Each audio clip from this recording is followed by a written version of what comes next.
So if you've been with me for a little bit, you know I absolutely love CW Flash. Well, to an extent. I love talking about it, and one of my biggest videos on the channel is, well, a CW Flash based video.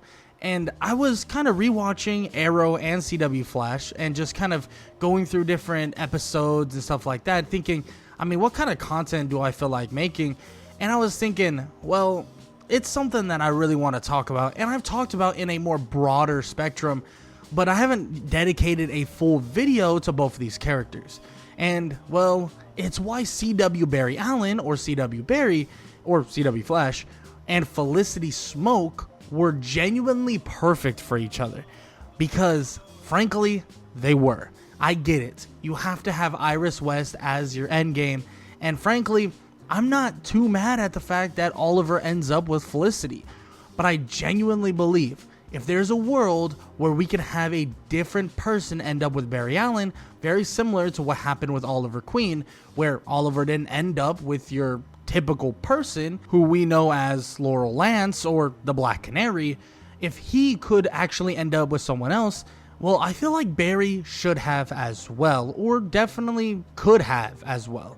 We've seen him go through countless relationships, eventually ending up with Iris, and I will admit to myself and all of you that the early parts of their relationships, and even part of their relationship later on, is very wholesome, is very cool, very awesome, but frankly, the chemistry, in my opinion, was never perfect, and I always thought Barry and Felicity had some of the best chemistry out of a male and female partnership, like, in the entirety of the show. Now, I will admit, there is truly something about two nerdy / extremely smart people interacting with each other. I think this is the best chemistry you could possibly see. And the fact is, they have this natural chemistry even before Barry gets his powers. Now, I want to talk about two episodes. The first one is actually from Arrow. And I want to talk about Season 2, Episode 8, in which Arrow, Barry basically visits Star City when hearing about a supernatural occurrence. Basically, this person grabbed onto like these metal doors and just tore them off, and these metal like walls, and has done like some crazy stuff by basically choking somebody with one hand, literally choking them to death with one hand. So he comes and he wants to go check it out. Now, I will admit, he actually isn't assigned to this. He does kind of say like, oh yeah, I'm assigned to this or from Central City Police and blah, blah, blah, CSI division and this and that. But he ends up being a big component of Team Arrow actually solving the case, and even saves Oliver or Green Arrow from certain death. But on top of him being very helpful to Team Arrow, we see him nerd out with Felicity about the various things and at various times, and really them working together and solving this case was truly a absolute amazing thing to watch. And the chemistry and just the personality that they both portray, it's such an awesome thing to actually see. And we even see Oliver question Barry a little bit, thinking like, is he really who he thinks he is? In which, when he's asking Diggle like, hey Diggle, I want you to go look into this guy because I want to know his actual motives, in which Diggle looks at him and then looks back at Barry and basically says that his intentions seem very clear, indicating that Barry and Felicity are obviously crushing on each other, and he obviously has some sort of relationship, aka some sort of feelings for Felicity, and that's what the main reason why he's here. Now, we know that technically that's not the main reason, because the first want was to him obviously trying to find out more about this supernatural being, and maybe it could be connected to his father's killing of his mother, quote unquote, right? And figuring out who the person actually was. But Diggle even kind of sees and shows that he obviously has some other intentions too, which is to be around Felicity, which definitely isn't a first intention, but is obviously a big part of why he felt like coming down here in the first place. You can tell that they have a good connection with each other. And we even get eventually Felicity asking Barry on a date, or basically to be her +1 for a party. But like, come on, we all know that this is basically a date, and she's bringing him to a party for the queens. And she is absolutely crushing on him entirely. You can tell she's nervous, you can tell she's a little bit fidgety about certain things, and it's obvious that she wants to take Barry to this so-called party. And eventually you would think they would go to that, but that's actually not what happens, at least not right off the bat. You would have Oliver basically confronting Barry about not being here because he was asked to be here. And this would lead Barry to basically telling Oliver everything, all of the stuff that goes through his head and all the stuff that happened to him. For starters, he breaks down the death of his mother, talking about all that, and Oliver even says like, oh, I read up on that, yeah, your father killed her and your father is in prison for it. But Barry tells him like, that is not what happened. That is not what happened. He breaks down everything that happened that night and eventually kind of just brushes it off and then says, hey, Felicity, I think you're gonna have to find up another +1. And it's like, dude, Oliver really is messing this up for her. But don't worry, Oliver would fix this, admitting he overreacted about Barry, but boy, he would make up for it, saying it's time for a dance. And she obviously is like, I don't want to dance with you, Oliver. I'm not in the mood for that. But he didn't actually mean with him. He meant with Barry. Let's freaking go. My boy's back. Let's go. Barry is back on the scene.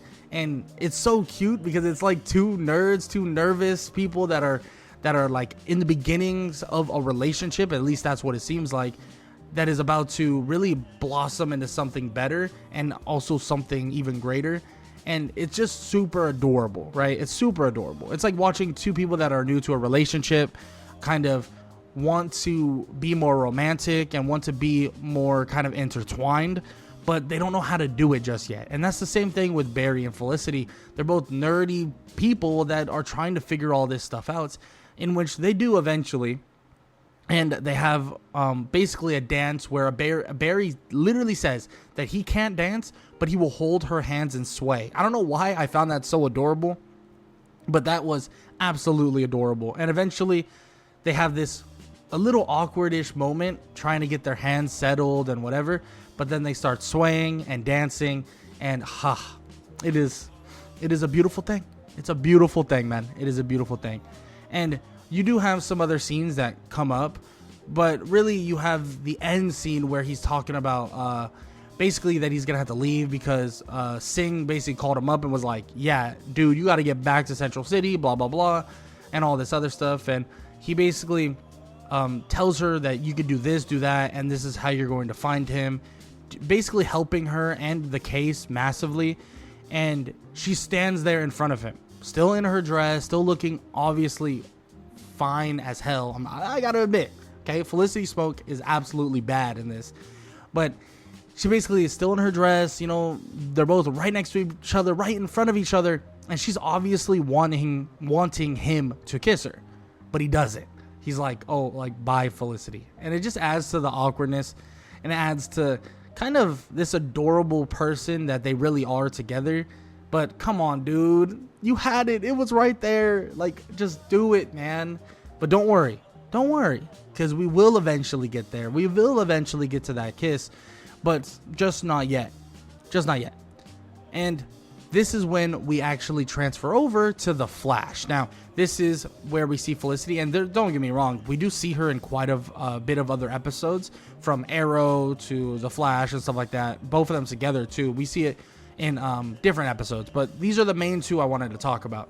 And then you have The Flash Season 1, Episode 4, which this is, I believe it's called like the Rogues Gallery or something like that.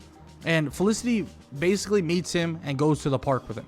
And he has a bit of a walk, and they talk a bit until she asks him to see it, in which she then awkwardly clarifies she meant his speed, which she eventually would figure out that he had super speed because she was eavesdropping on the conversation between him and Oliver. But he basically races up a building, snapping a picture of her, and then runs back down. And she thinks this is like cool. Like, how did you just do that? That was so awesome.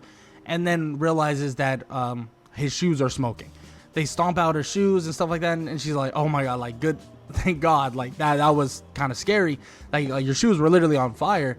And then basically they talk about how he has a friction-proof suit and all this other cool stuff. And she's like, how? Like, where? Who made this? And then he goes, well, I can show you. And basically puts his hand out to hold her hand. And then they leave off to the particle accelerator, obviously, with Harrison Wells, Cisco Ramon, and Caitlin Snow. They all head over there, and this is when they're showing off what Barry can do. And she meets the team, and she goes basically all protective girlfriend, asking about everything. About asking if he has accelerated aging, if he has this, he has that.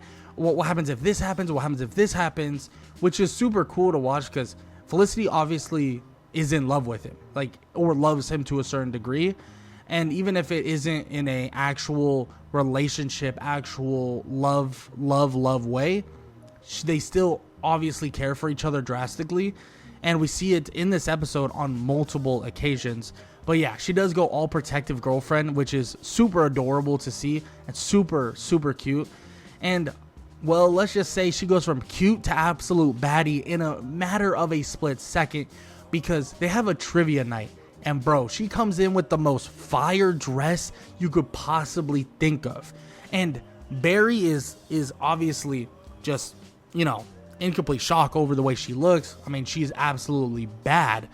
But on top of that, Eddie Thawne, who is literally there with Iris, tells Iris, and this is when they were dating, tells Iris, like, you need to get that dress. Like, dude, it's not the dress. I mean, the dress looks good as heck, but it's Felicity Smoak. There's a reason why her last name is Smoak. Come on now. Let's get real. And it's crazy because she goes from cute to baddie to immediately nerd in a snap of a finger. Because both of them are literally doing trivia together and they're just nerding out about trivia. Like, oh, no, it's this answer. And oh, no, it's this answer because of this, this, and this. And they're just absolutely ranting and raving. And well, even Eddie brings up the fact that it sounds like they're not even speaking English. Like, it's hard to even understand what they're even saying, which that's kind of the amazing part about these two, right? I did talk about Barry and Caitlin Snow a while back and why I love them so much because they really are on the same playing field. But Felicity is even more than Caitlin Snow. Barry and Felicity are legitimately extremely heavy nerds to the point where they're very nerdy about very similar things. Now, Caitlin and Barry are both nerds as well, but they're a little bit different in terms of in terms of what they really nerd about, in which you kind of can say the same thing about Patty, right? Like, Patty was similar in terms of the nerding with Barry, but Felicity was that first girl, right? She was the first one, and which was, honestly, I would have loved to see Barry end up with Felicity. And we even get just more moments throughout this episode, and they're amazing. Amazing, they're awkward, they're funny. That's what makes them so good together. It's not so straightforward, it's not always perfect, but it always gets to that one place, and that's when they absolutely care for each other. I mean, we even see her come in late to the power or the particle accelerator, and she comes in and she sees Barry running on the treadmill, and she basically tells him like you need to get some sleep. But obviously before that, Barry's like, you shouldn't be here, you should go back to your hotel, you need sleep. And she says, same to you, like, you need to as well. But she then awkwardly, again, which I find these little bits hilarious and adorable, she basically says, oh yeah, you do as well, not the whole hotel, not come to my hotel, but you need to sleep. Which is like, dude, you know what you're doing. You know you want bro to come to your hotel. Like, stop capping. We know. It's okay. It's okay. Grant Gustin's a good looking dude. You know what I'm saying? Barry Allen. That's my Barry Allen.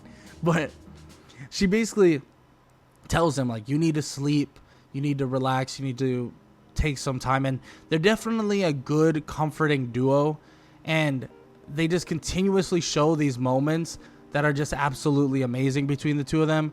And then you have it end it all on a train, right? And there's definitely something to this because Barry races in, catches her on that same train, and they sit down, and she literally admits that they are pining for people that they can't have, but they're literally perfect for each other.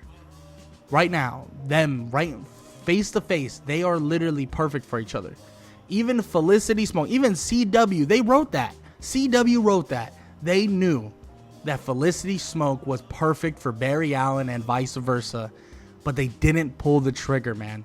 Like, I get it, they're on different shows technically and stuff like that, but if we could have gotten it, I would have loved to have them be an actual couple, like full-time couple together. I mean, she would have been like absolutely amazing on Team Flash as well. Like, don't get it twisted, she would have been perfect on Team Flash. And one of my biggest gripes about Iris was that I felt like she was kind of a weird component in Team Flash. She didn't really have the kind of repertoire of everyone else, but she was somehow still the de facto leader. It didn't really make sense to me. But with Felicity is totally different. She has a lot of this quality and a lot of these qualities that you would need on somewhere like Team Flash or something like Team Flash. But enough of that. What happens at the end of that little train meeting? Well, she admits that they're perfect for each other. Then they kiss. Yes, the kiss that we've been waiting for. The kiss that finally happened. They would kiss, they would smile, then he speeds off and says his goodbye. And she would look out the window, and would say, "Bye, Barry." While looking out that window, looking out in the distance, it hurts the heart. It hurts and then also makes the heart happy at the same time. Because I love seeing them together. I think they are an amazing duo. I think they're genuinely perfect for each other. But unfortunately, they just were not the end game. And Iris was. And I get it. You wanted to keep it comic accurate. You wanted to keep it the way the comics would do it with Barry and Iris. That's what you had to do. And I must admit, Iris isn't that bad. I know I made a whole video about Iris kind of not being the best, but even after rewatching it, there are really good moments for Iris. And I've admitted this before. There's genuinely many good moments for Iris, but I think it's really CW's fault for really forcing drama the way they force drama, and also not worrying too much about the proper power scaling of Barry Allen or the Flash. Now, I will admit, there's a lot of things and a lot of opinions you could have for CW Flash, but I will stand on this opinion that Barry and Felicity, they really were perfect for each other. And after looking all over again, well, there might be quite a few females in this story in CW and in CW Flash that were unfortunately better suited than Iris. And I will stand on that as well. I love Iris. I think she's cool. I think she's good. I don't think she's that bad. But I do believe Felicity Smoak was truly the perfect person for Barry Allen. Now, with that said, hope you guys enjoyed the video. With some of these videos, you guys have to say I would love more comic suggestions. If you enjoyed the video, send them my way. If you enjoyed the video, please show some love. Leave a like, leave a sub, leave a comment down below. Hope you guys enjoyed the video. And if you enjoyed this video, YouTube believes that you'll enjoy this one, so might as well go check it out.